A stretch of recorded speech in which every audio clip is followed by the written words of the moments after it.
3 lessons the richest man I've ever known taught me about business. Never work with lone wolves, because they will eventually burn you. Many entrepreneurs fall into this category at some point, myself included. The problem is that you get so married to the idea of doing everything yourself, you fail to recognize when someone else is helping you, investing in you, taking a chance on you. You see everything as a result of your own labor. And because of that, these type of people give you no reciprocal energy, gratitude, thanks. They end up being takers. They're also the first to cut and run when things get hard. They will never save your butt because they don't perceive that you have ever saved theirs. They'll cut you out of deals, and they'll do all of this unintentionally. That's what makes them very dangerous. They don't think they're being nefarious. They have tunnel vision on doing everything themselves. They have no space for anyone else, but it still ends up in you getting burned.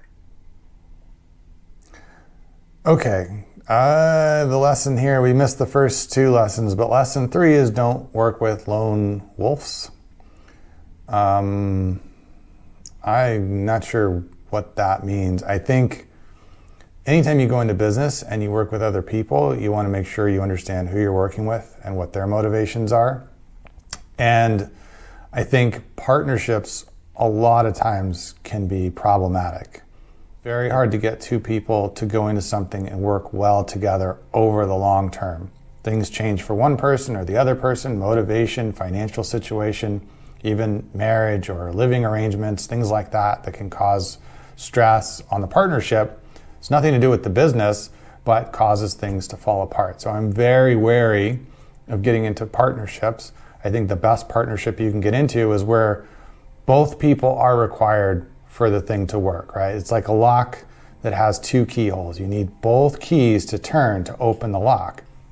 You need both partners to work. Or another analogy I sometimes use is, if you imagine you're both sitting on a seesaw, right? But instead of balanced over 2 feet over sand in a playground, that seesaw is sitting on top of a giant cliff. And if either person gets off, everybody dies. In that kind of partnership, everyone's motivated to keep it working and to stay on the same page and to make it, be successful. But if you've got a seesaw where one person is sitting safely over the ground and the other person is the one out over the cliff, and the person over the ground gets up and walks away, one person dies, but if the other person gets up and leaves, then everyone's fine.